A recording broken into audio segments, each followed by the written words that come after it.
Hi, I'm Michelle Chalfant, psychotherapist, holistic life coach, and human just like you, learning to navigate life's challenges. With over 25 years experience, I teach people how to get healthy using the adult chair model. The adult chair model is where simple psychology meets grounded spirituality, and it teaches us how to become healthy adults.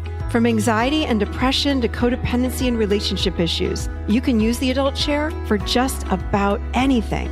Each week, I share practical tips, tools, and advice from myself and a wide range of experts on how to get unstuck, how to live authentically, and how to truly love yourself, all while sitting in your adult chair. Welcome to the Adult Chair Podcast. Hello, everybody, and welcome to the Adult Chair Podcast. I'm Michelle Chalfant, always delighted to be here with you, even in the middle of summer. We are today talking about the Enneagram, and I have one of my favorite guests on again, Ramona Reid. She is masterful with this Enneagram, and she does such a beautiful job with blending the Enneagram in with the adult chair. So if you're new to the Enneagram, it's okay. Take a listen. You're going to love it. We're talking today about childhood wounding in the Enneagram. It's an awesome show, I have to say. Awesome. It was so much fun talking with her about this. And speaking of childhood wounding, when I think of childhood, I think of course, the inner child. Childhood wounding probably means the emotions that we were feeling probably got suppressed, if I had to make a wild guess here. So I wanted to share with you guys something. I'm giving you a gift this month, the whole month of July. I don't know if you heard it last week, but I'm sharing it again today. In the membership this month, we are talking all about emotions. We work some with the inner child, but more importantly, how do you feel emotions? What is the purpose of emotions? What do you do if you've never felt an emotion, et cetera, et cetera? I'm giving you this whole month for free. So come check it out. It's a powerful month.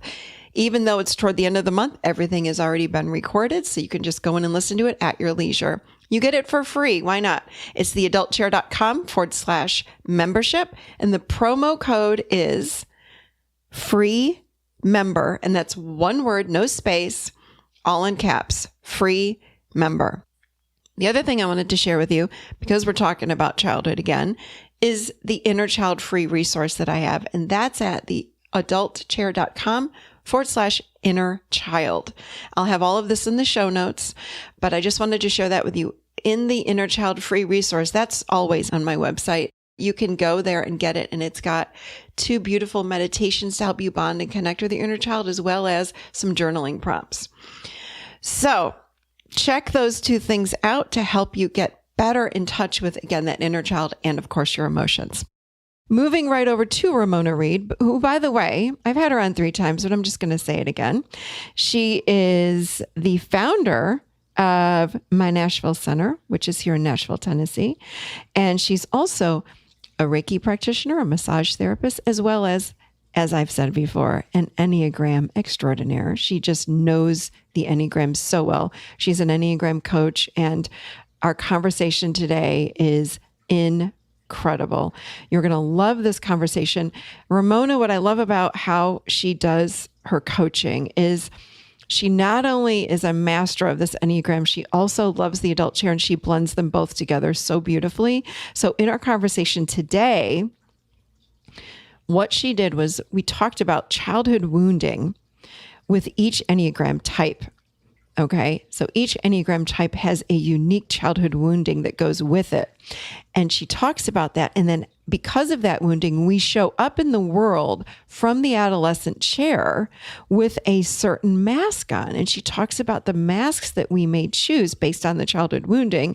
And then, of course, how then, if we know this information, how do we then shift into what she calls, and what the Enneagram would call, our true essence, which we know as the adult chair, the highest, healthiest version of ourselves. So I'm telling you what, this was the coolest show of all. I mean, I loved all of her Enneagram shows, but this one really just adds to the other 2. So, and I want to also say that, so in the show notes at theadultchair.com/podcast, you will find her show, but I will have in the show notes all of this information about, because we talk about a lot of different things, and I'm going to give you everything that we talked about in the show notes as well as her previous shows. So if you really want to learn about the Enneagram and get more information on Ramona, it's all going to be in the show notes. So with that said, without further ado, I am jumping right in.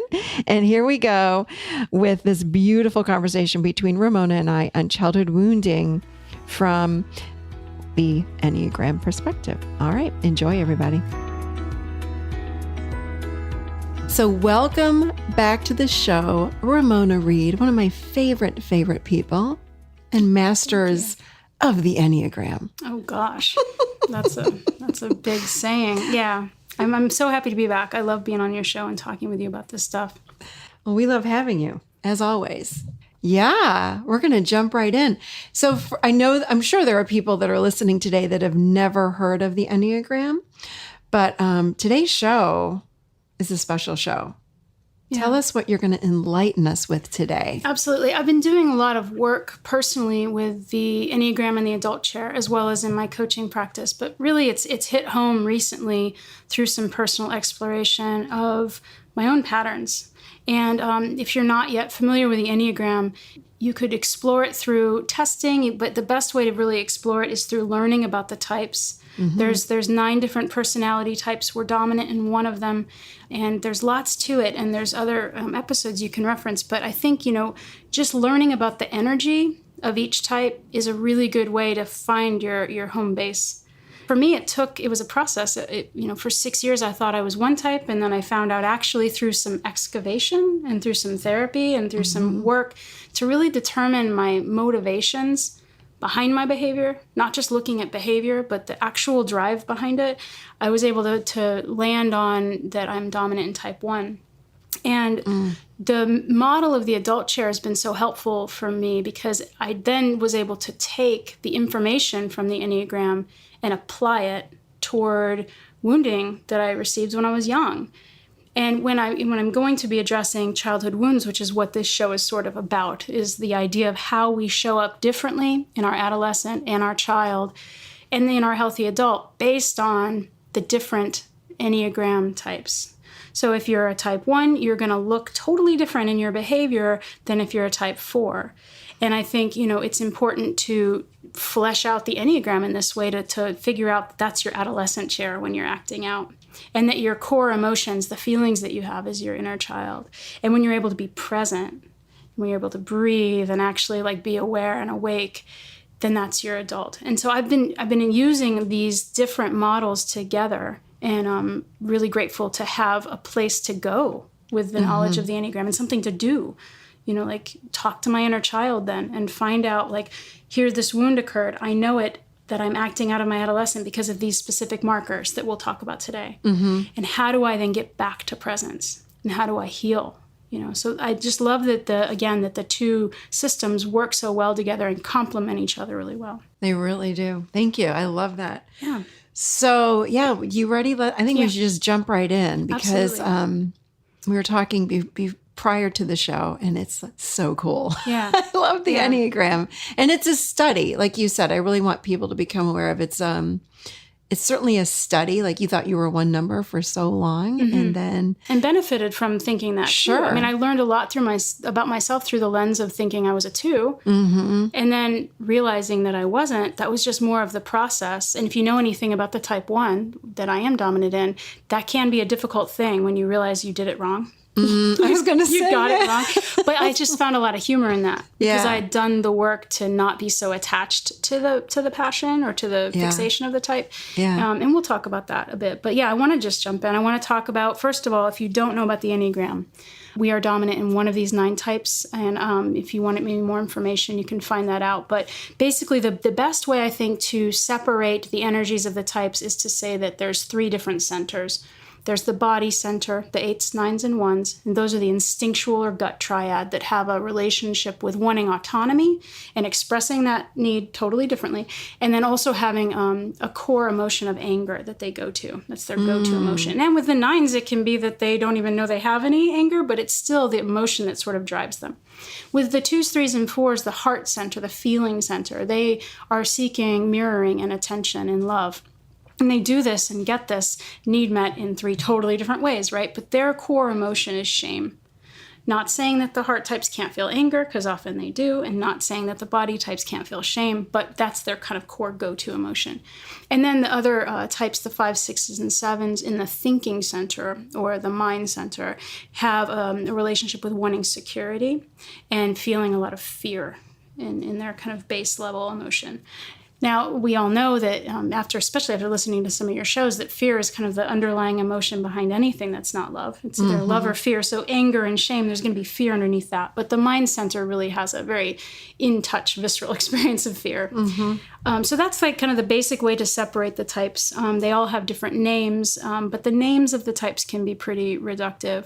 But what I'll do right now is I'll describe the messages that each type didn't receive when they were children, and that they needed to receive. And then they go through their life trying to compensate for not receiving that message or for forgetting their core essential qualities. And then they become a certain way, a coping mechanism of dealing with fear and separation from this essence. That's their adolescent. I was just going to say, so these are the parts of the adolescent chair that are showing up. Right. This is our behavior. Cool. Yeah. and your behavior. So we can have the same experience. We can be stressed out about something, whether it's traffic, let's say traffic.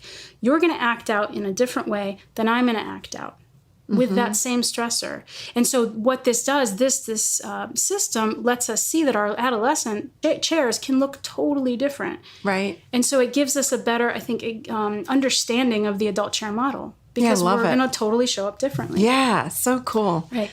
So I'll start with type 1. The type 1s are often called the reformers or the perfectionists. And when they say that, there's a lot of thought that we're born a type and that our environment doesn't structure our type, but that it can influence the level of health inside of our type. So I believe I was born type 1, and I'm totally not addicted to this because I could have been wrong again. But now... That's fascinating. Yeah. So the research says that we're born a type. Yeah, I think that's versus like we're, parented in a certain way and we become a type. So we're born a certain type. I don't know that it's research as much as it's belief of the people that have done a whole lot more studying than I. Okay. And that really resonates with me too, because as far back as I can remember, I've had the drive of the type 1. Interesting. And I'll share, because I think it's important to get a feeling of what the 1 goes through. I'll just go through the 1 specifically through my experience, and then you can kind of get an idea of why and how I go out of presence. My first formed memory was when I was 3, and there was a really intense fight. My parents were fighting in front of a flagpole at the Boys Ranch outside of Orlando, Florida. And I remember this very intensely. I remember the feeling of it. I remember the emotion of it. And from the perspective of, a 2-foot tall person or 2.5 foot tall person. And I've done a lot of work around that memory because I created a lot of meanings in that moment. Most specifically, my core story and narrative, which is I'm not being chosen, or I'm not chosen, or I'm not good enough somehow. When Dad left, I created that he left me, when it was really that they separated. So this big fight that I remember ended up culminating in, that's the core wound that I experience in life, in relationships in life. For now I'm 45 years old, and there's always that narrative.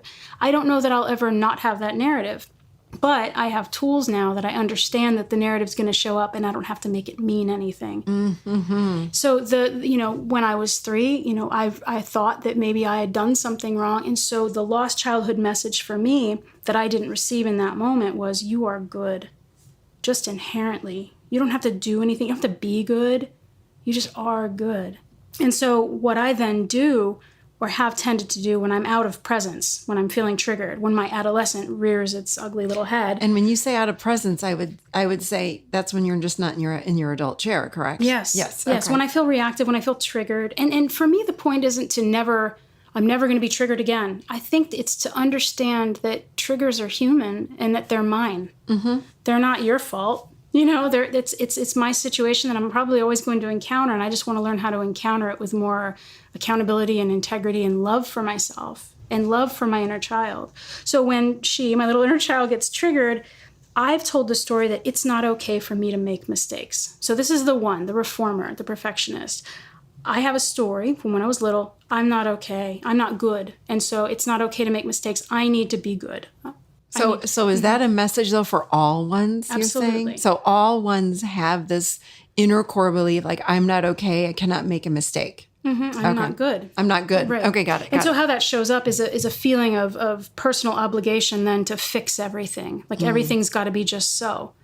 And then what we like to do out of our ego is to correct others and fix them and say it needs to be this way. And we can come across as very controlling. The reformers, right? Like let me just do it. I'll just do it because I do it best. But that's out of a fear. If we look at it, this is how we can build compassion for ourselves, but also for everyone else. And I think in this system can like end up stopping wars. If we look at it on a global level, like just to see everybody as these injured little 3-year-old pain bodies, you know? So my pain body and the pain body of the type 1 is I felt like I wasn't good, which that's my birthright. I am inherently good. So then I have to go create goodness and alignment and sacredness out there. I have to make everything okay. And it has to be perfect. And then through the understanding, though, of that pattern and through, the work with the adult chair of, that's just my trigger and my coping mechanism, how to get back into my healthy adult is to be aware that that's the flavor of my adolescent chair and to notice, I'm trying to perfect things. I'm trying to perfect him and traffic and global warming and my body and my relationships. And you. And that's what, and if I notice that, then I take a minute and like take 4 or 5 deep breaths, I get back to the virtue of my type, which is a sense of serenity, which is the understanding, of course, that I don't have to fix anything, that there's a divine plan and it's not me that has to do it, that God has the pen. I don't have to do it. I don't have to write the answer. I don't have to know everything. I love that. God has the pen. That's awesome. Yeah, I heard that from my friend Steve. And it just makes so much sense because we, through this structure, tend to want to do everything and fix everything. And if we understand the why, I think it's easier to develop that sense of self-compassion and move through it quicker instead of like, no, but I have to be good. It's like, you are good. It's okay.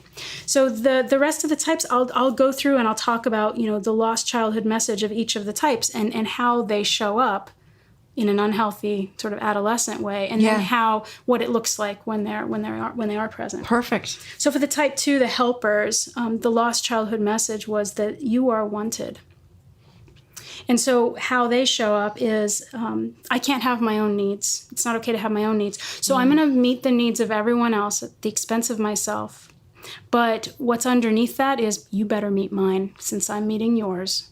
There's a giving to get feeling, and so with that idea, there's a self-denial that then breeds resentment, and it's pride is their passion, or what shows up for their adolescent is it's really all about them, but they're doing things for you is what it looks like. But their healthy present adult is a sense of complete self-love, humility, actual humbleness. I deserve love, as do you. It's an even playing field.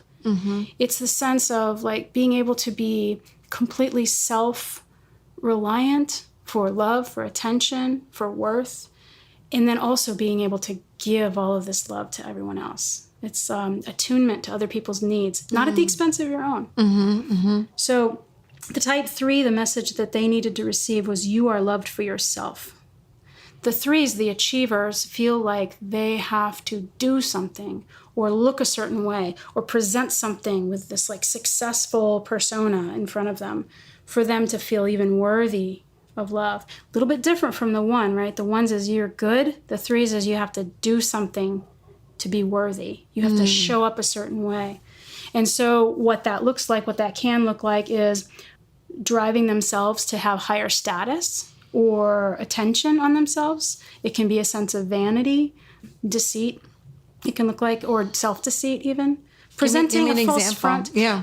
So someone who's like, I know this person and I know this person and this is my job. And underneath it all is it better look good enough because I want to be worthy of love.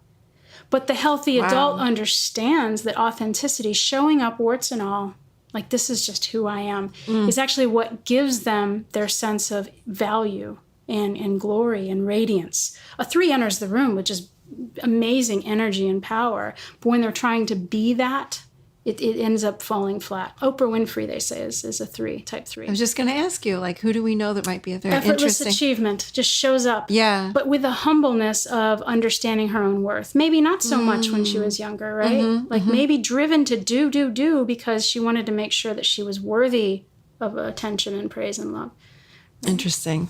I love this stuff. It's fascinating. The 4s, the individualists, their message that they didn't receive or didn't receive adequately because of, parents that might have, pushed their shadow side on us. This is how this happens, is you are seen for who you are. So they're always looking for that sense of their own uniqueness. And how that shows up from the adolescent is, I can't be too functional. I can't be too happy. It's sort of a morose sense of melancholy. Like everything needs to be distant and a little bit withdrawn, but they want you to see them. They want to be seen as unique and individuals. What they don't realize when they're in their adolescent is they are. Just as the 3 is the source of value and glory and effortless achievement, the 4s are like the most unique, amazing little people in the world, and they don't need to be unique. They already are. And so they're out there trying to get that sense of mirroring through being different. So they're just filters, these little filters that we're wearing, and we are seeing the world so distorted, right? Right. Well, because we've created, again, it's not anything that we did. This is passed on generational stuff. It's the parents not understanding how to process their own shadow side and their own pains and fears. Yeah. And so everyone's just sort of doing the best that we can. And then we internalize that. When we're little, we think this is about me. And so then we create separation from our essence. We create separation from our inner child, and we learn how to do fear, and we learn how to do sadness, and this is how we do it, is our adolescent share, right? Well, it's the Enneagram is how we show up. Love it. So the type 5s in the Mind Center, they didn't receive the message that their needs were not a problem. They might have heard that their needs were too much, and so they learned how to not have any. They want to make sure that they're comfortable in the world. And the way that the 5s do it, it's interesting because we as a culture place a value on some people or on some Enneagram types' ways that they present. In other words, it looks sometimes really healthy when someone's just all chill and unaffected. It's like, oh, wow, nothing really gets you, right? But for the 5, that's how they withdraw and compartmentalize. So we think that's healthy, when in reality, if you're dominant in type 5, it can be really unhealthy because you might be withdrawing, hoarding energy, holding back. That's their passion, is a sense of greediness or avarice. It's a sense of saying no, withdrawing. But are they aware of it? I think we can. Well, through the Enneagram, you can become aware of it. I think when we're asleep to it, we just think that's just how I am. And we think that, there's no one else out there like us if we're a 4. Yeah. When in reality, but this is just one of 9 different patterns of coping. And so the 4s and 5s both are withdrawn stances, and they do it in different ways. The 4s withdraw to get love, and the 5s withdraw to feel safe. And they withdraw at a very powerful rate, so they look like they're just not affected. They're the investigators, the one that do a lot of study and need to know everything before they are able to present it. So would a 5 be someone that when you ask them a question, they just don't do you want to go to dinner? Yeah, sure, wherever you want to go. Is that a 5, are you saying? Not necessarily. Or is that not the same thing? The 5 can do that because it's my needs don't really matter. Yeah, this is what I'm wondering. They just don't sometimes. really care, or they come across like they don't care, but what you're saying is they really do care. They could say, I've researched and there's 5 different restaurants we could go to and they will all be good for these different specific reasons. And I want to go to this Laotian place because I feel like 5s actually could specialize in the different restaurants they want to go to. It's a little bit different. Okay. I think what you're describing is more of 9, which we'll get into in a minute. Okay. Yes, that is true. I have a few 9s in my life. Okay. But how a 5 is going to show up is basically withdrawing from reality into mental concepts and possibly their mental world. So it's going to look a little bit different. They stay preoccupied. They tend to detach emotionally from others in their adolescent. So again, we look at that maybe from the perspective of, well, they're not acting all crazy. They must be healthy. When in reality, for a 5, that isn't healthy. They need to be more engaged in the world and show up more in their body. And then their sense of non-attachment, the Buddhist sense of non-attachment from their ideas, and there's enough to go around, and there's not a sense of needing to hoard their energy or their ideas. That will show up for their healthy adult. For the type 6, the loyalists, or sometimes called the loyal skeptics, their message they didn't receive was that they were safe. And then they need to learn that it's okay to trust themselves and that their own internal guidance is there if they listen to it. But what they'll show up looking like out of their adolescent is anxiety, worry, future thinking, wondering what would happen if this happens, and needing to be prepared for any possible eventuality. And it can look very scattered, and it can look very, it can also, in some sixes that are counterphobic, that's sixes that show up like, I'm not going to let anxiety get to me. I'm going to go head on into this thing and be brave and do it. It's the same. It just looks different. The behavior looks different, but it's still tethered to the idea of, I'm not safe. I need to create security. So sixes often tend to rely or become dependent on something outside of themselves for guidance because they forget that they're actually the source of their own inner guidance. And that anxiety is just the mind kind of going crazy on them, right? But their virtue, their healthy adult, looks like courage, showing up. I've got this. Okay, so if I'm a 6, then when you say courage, so hearing you today, if someone's going, oh my gosh, that sounds just like me, what's the healing of it? The healing or the transformation of it then would be start showing up with more courage. Yeah, and that's easier said than done, right? Exactly, I think because it's our worst fear, and it's in the shadow, I would guess, because we don't even know that that's what we're supposed to be doing. And if we're trying to show up with courage, that will often look like bravery, because that will look like, I'll just show up, push through clenched. it. Yeah. I think really it's allowing the wound to be healed, and that is to remember that you're your own inner guide. It's not really to show up and be courageous, because that's not the point. It's to show up with compassion for the wound, and really cater to and get in touch with the inner child and realize that the needs that the inner child has to be met can only be met from within. We're not going to get enough outside guidance that are going to make our inner child feel safe. The only thing that's going to make an inner child feel safe from the perspective of the 6 is in a 6 who is present, understands their own power, their own guidance, their own sense of clarity, and realizes that when they are here in the present, not in the imagined future, they've got this. Whatever happens, that's courage, right? Whatever happens, I'm going to be okay. And often they are. They're the ones that are there, like, they've already thought about all the eventualities. So when something does happen, if they're present for it, we go to them for guidance. Yeah. So the type 7 is... I'm going to pay close attention to this number. Yes. Really close attention. And you know what I think is funny, too, is how often you have ventured from the 7, which is such a 7 trait. Is like, it? Oh, yeah. I'm listening to the 6 and I'm like, oh, crap, I'm in the future. Maybe I'm a 6. But maybe you could reference just for a second. Maybe actually, we're going to do it at the end. I don't want to digress here. Okay. So let's talk about the 7, the enthusiast, the one that we think possibly maybe Michelle might be dominant in. The lost childhood message of the 7 is that you will be taken care of. Yeah. And so then they feel like they need to depend on themselves instead of anyone else. True. And so there's a fear, too, of being trapped or deprived in pain or in the present moment, maybe not being good enough as part of the idealist triad. But really that message from the child is that I'm going to be cared for and taken care of. And so wait, with the fear then is that I'm not going to be taken care of as a child. Yeah. Yeah. And so how that shows up from checking that box from the adolescent of the 7 is not wanting to be in this moment because this moment was scary. And so I'm going to go out of this moment all the time. And they show up looking like the life of the party. They're so much fun. They're always kind of flitting around. It's difficult sometimes when you're in your adolescent chair from the type 7 to like tie someone down or get them to commit to something because they're, all over the place, because this right now isn't safe from the ego structure. You just brought up a memory for me. This sounds awful, and it was not abusive in any way. We all laughed about it. But when I was like 7 or 8, I used to get up and flit around at the dinner table.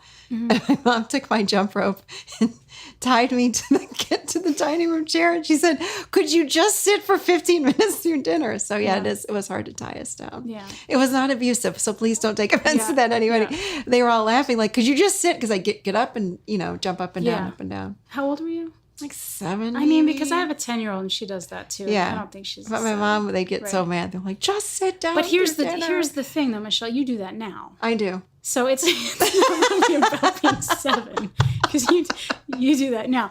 Anyway, the gift for the 7 is to be the source of joy and freedom and abundance and understanding that through presence, you are taken care of because you're the one caring for yourself, right? That you're going to be here for you. And Right. when you're trying to escape the moment, you're really escaping yourself. You're escaping your inner child, and she needs you to be present for her. Yes, she does. That's true.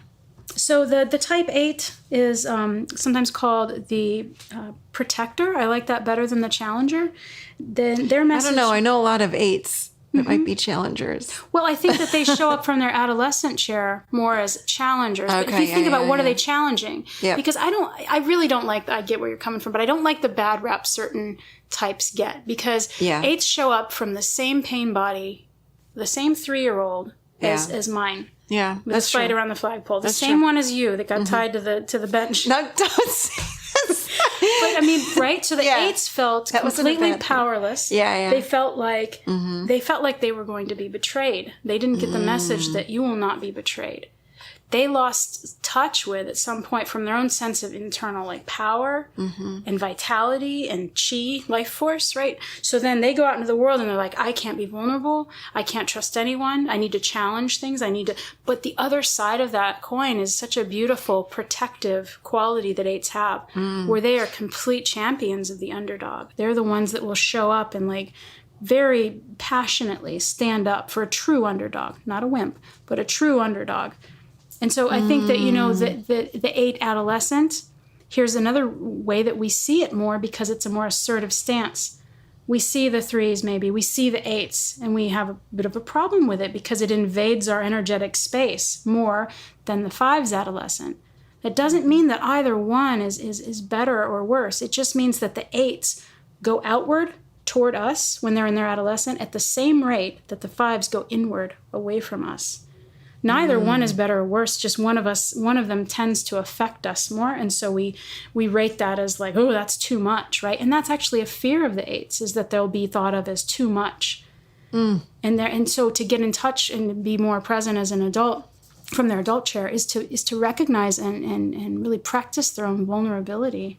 Their heart center is what drops out. So being able to be more heart-led is what actually creates more of an adult chair presence for the 8s. Okay. Yeah, and then the 9, type 9, the last one. The message. We both know 9s. We both have 9s in our lives, don't we? Yeah, we're both partnered with 9s. And I think that the beautiful thing about a 9 is when they're able to be present, how peaceful their energy is and how it's able to bridge gaps between people. They're called the peacekeepers, right? The message they didn't receive often as a child, though, is that their presence mattered. So it's a little bit different. You talked about the 5s. Your needs are not a problem. The 9s is that you're not a problem, that your presence even is valid or matters at all. And so they learned that it's not okay to assert themselves. It's not okay to challenge the peace in any way by having an opinion. And so because conflict might occur, right? And so what they'll look like in their adolescent chair is their passion of indolence and sloth, laziness, disappearing to themselves. It's a sense of not even really expressing their own sense of self, and a sort of amnesiac way of being in the world. Like, I don't even know who I am. I feel like, am I just you? It's like a merging. They merge so well. Interesting. So it's not like a codependency thing. It's just a merging in a different way. It's like an embodied sense of merging. It's almost like, and I've talked to lots of 9s. I don't like to, this sort of teaching of the Enneagram feels very much like I'm telling you how it is. But what I actually prefer is the narrative tradition where I study and learn from the types. And from what I've heard from type 9s, the experience of that adolescent self is, I don't even know who I am. Yeah. I don't know where I want to go to dinner. I don't know that I'm angry. I don't know what my own feelings are because I'm so merged and in tune with you to create peace. And we all need our 9s to be very powerfully in their own bodies, knowing their own needs so that they can create actual peace instead of just conflict resolution and shoving everything under the table, right? So what a 9's going to look like when they're present and they're healthy adult is, actually, I want to go get Thai food tonight. And in a very pleasant way. And then you will be like, yes, let's do that, right? Because they matter. Their presence matters. And I think, so we're all going to show up differently. And I think it's important to see that there doesn't have to be one that's better than the other. Adolescent chair is not just anxious attachment and acting out. Adolescent chair can be complete withdrawal and hermiting. It can be control. It can be needing love. It can be acting like you don't. So it's going to look totally different. And I think that's an extra layer, an extra dynamic that the Enneagram can give to the adult chair work is, oh, I don't look like what I thought adolescent behavior looks like. My adolescent behavior is actually quite quiet and calm and self-avoidant. I was going to say, and it's avoidant. It's all avoidant, but it's avoidant of our core wounds. And so, the work being then, from my perspective, is get in touch with what's actually going on. Notice where our minds are going, where our hearts are going, out of presence. And then I have this quote from Adyashanti: the key to awakening is to get all of your attention and energy into right here and right now. And when we're able to be present, that's when our core essential qualities will show up. Our adult chair will show up. Mm-hmm. So true. Yeah, we will understand how we've been out of presence as an adolescent. So this just gives you an idea of like what we look like, basically, when we're not looking pretty. No, I love that you really could just place it perfectly in the adolescent chair, what each number looks like, and or type, and the adolescent and the child wounding. It's so key, like to know, and then how we get in that adult. I say the same thing though. Regardless of the type, it really is about turning and going inward and facing, and getting curious about what's coming up for us. Because and it's universally uncomfortable. It doesn't matter what type you are. For sure. It's going to be universally uncomfortable. Now, by type though, you might have people more prevalent to do the work, like the reformers, type 1s. We're always looking to do the work, right? Because it's based on the lost belief that we're good enough. So people that are doing their work and looking like they're reforming themselves, that can actually be the adolescent chair. When often is for me. When I'm like doing a lot of reading and trying to fix, and what I'm missing then is that I don't need to do that. What I'm missing is that I'm good enough without that. And there's a self-acceptance and compassion that needs to occur. So again, it's not going to always look the same. Go ahead. I was going to say, and you criticize me when I keep rewriting my workshop, and that's a 7 thing you said. Well, when I'm trying, I go, I got to make it better. I'm going to rewrite it again, or I'm going to add to it, and you're like, there you go again. You're being that 7. Well, and I want to add here for the listeners. And I know that you say that with love. I'm joking when I say that you criticize me. You're like, oh, there you are. Well, here's why. It's because the 7s tend to travel into the energy of the 1. If you look at the pattern of the Enneagram, there's so much to explore. Yeah. The 7s, it used to be called disintegrate, but really it's just a stress point. When you guys aren't completely present, you pick up on some energies of the 1. And when you are present, you pick up on the higher level energies of the 1, that sense of serenity. But you definitely will come across some of that inner criticism, perfectionism, need to fix. Yeah. And so when you're texting like, I can't go out because I'm on draft 5, I might casually point out, because I'm so familiar with it, because that's my home base. Oh, and I love it. I love when you say that. I love it all. So I'm like, I sure am. Yeah, you can take it. And I can take it from you. I love it. I love it. But it's something to pay attention to, because what that means is first of all, it doesn't mean anything. But what it can look like is, oh, I'm trying to fix this thing that doesn't need to be fixed. Yeah. And I'm just spinning my wheels because I'm scared. Yeah. It's funny because we have a membership group, as you know, and I did a survey and I asked a bunch of people that were my clients that are in the membership group. And I'm like, so I'm going to make it better and I'm going to do this. They go, what is there to make better? It's so great. I'm like, no, I must make it better. I must make it better. Right. And they're like, why? And I said, I just wait. And I did make it better, and they actually like the improvement. And some of that is good, because you're naturally traveling to 1 and the fix it part. But also we need to look and see, we can look and see whether you're just trying to stay out of the moment. Yeah. Of it being just good enough as it is. Yeah. Because the 1s, 4s, and 7s, we can get into it another time, but the 1s, 4s, and 7s are part of the idealist triad of wanting things to be different. Yeah. The 1s want life and situations and people and themselves to be different. The 4s want the emotional experience to be more indifferent, and the 7s want this moment to be more indifferent. And so it can be that there's an escapism in that. Or it could be that you're just really good at what you do and you're pulling on your 5 and you're really learning how to get better at it and present it in a healthy way. I mean, and that's an important thing to say too. Like don't we pull on all of our time? It's not just that if I'm a 7 that I'm only a 7 and pull on the 1. It's like, I think I have some 6. We have to look at the wings. This is a complicated but fascinating personality. What do you call it? Like an inventory or assessment.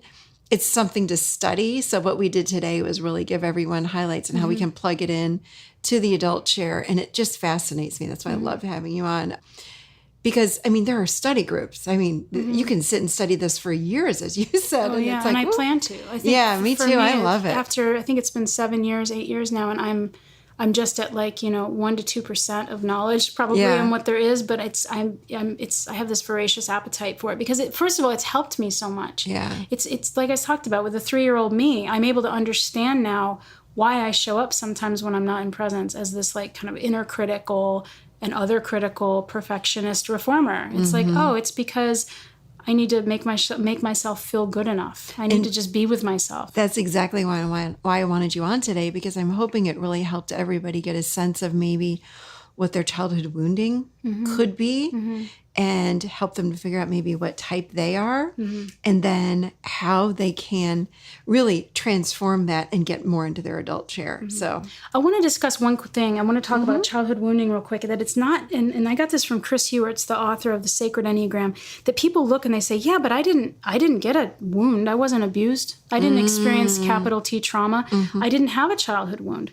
Wounding in this sense isn't necessarily like a wounding per se, but it's the way that we absorbed the burden of our caregivers transferring their shadow. That's directly Can from you say that again? Yes, that's Beautiful. from Chris Hewert's in The Sacred Enneagram. Childhood wounding was not necessarily a wounding per se, but the way that we absorbed the burden of our caregivers transferring their shadow. We internalized the pain of imperfect upbringings because we didn't have the psychological capacity to process the impression of our caregiver's shadow, which develops when we let our pain go unprocessed and unresolved. Our shadow is the part of our ego that we're unable to consciously recognize.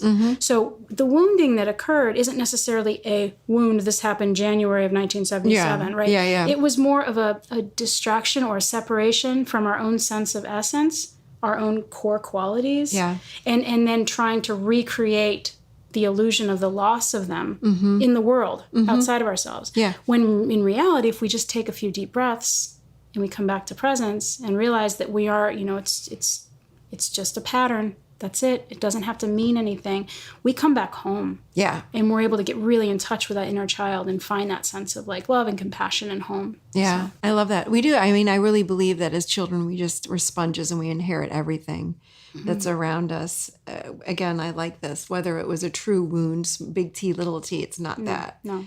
I mean, our parents are just, here's my big, simple psychology term. Our parents blob all their junk all over us, unintentionally, of course, but we do, we pick up on it, we absorb it all, and it becomes ours, unfortunately. There's nothing we can do about it, and it's okay. No. It doesn't mean anything. That's why you've got to observe everything and just start paying attention to what's going on inside of you and go there, and then you realize, oh my gosh, this isn't even mine. This is silly.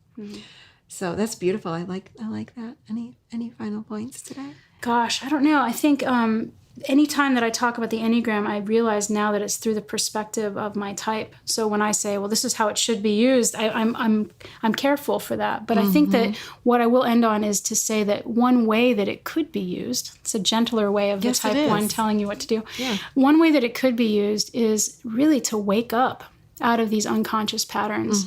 And so the byproduct of that is we get to have deeper relationships. We get to have meaningful interactions. We don't just go, pinballing off of our different pain bodies. We get to actually show up with these amazing core qualities of humility and authenticity and serenity. And we get to actually be who we're here to be instead of just a reactionary coping mechanism. And so I think that this model, again, with the adult chair model, is key. It gives us something to do. Also, the adult chair model gives it something to do with your Enneagram type because it allows us to develop a relationship with that inner child and heal it. And so this just, I'm fascinated by learning more. I'm going to be doing some more study this year. Actually, next month, I'm starting my narrative tradition coaching certification. I just eat this stuff up. It's fascinating. I know you do. You really, really know this so well. So thank you. Thank you for being on. I'm going to put in the show notes the name of the book that you mentioned for sure. I will also put in the show notes the way that people can get in touch with you. But would you mind sharing how can people reach you? Right.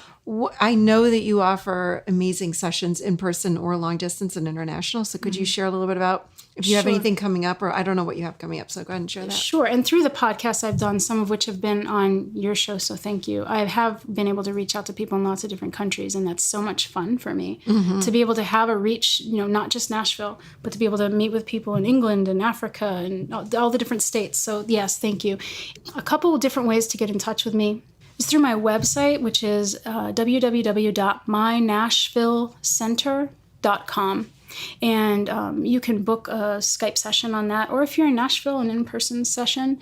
And I also do Reiki healing sessions, and I can do those distant as well.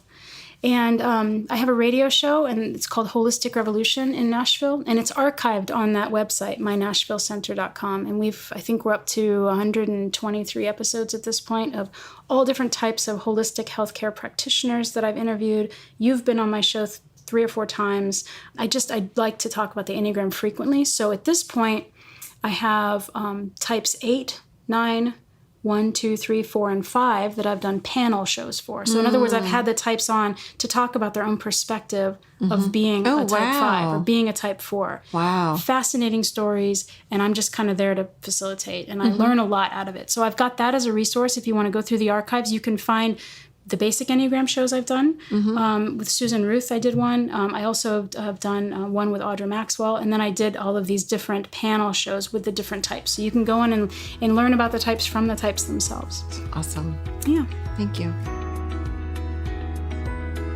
All right. That was so good. I love having Ramona Reid on. Hope you guys enjoyed that as much as I did.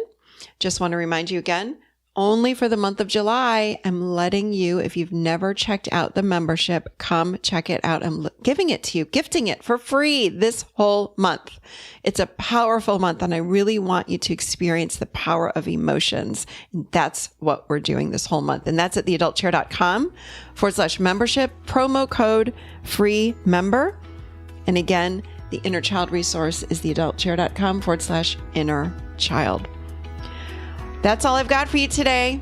I will be chatting with you next week, seated right here in the adult chair.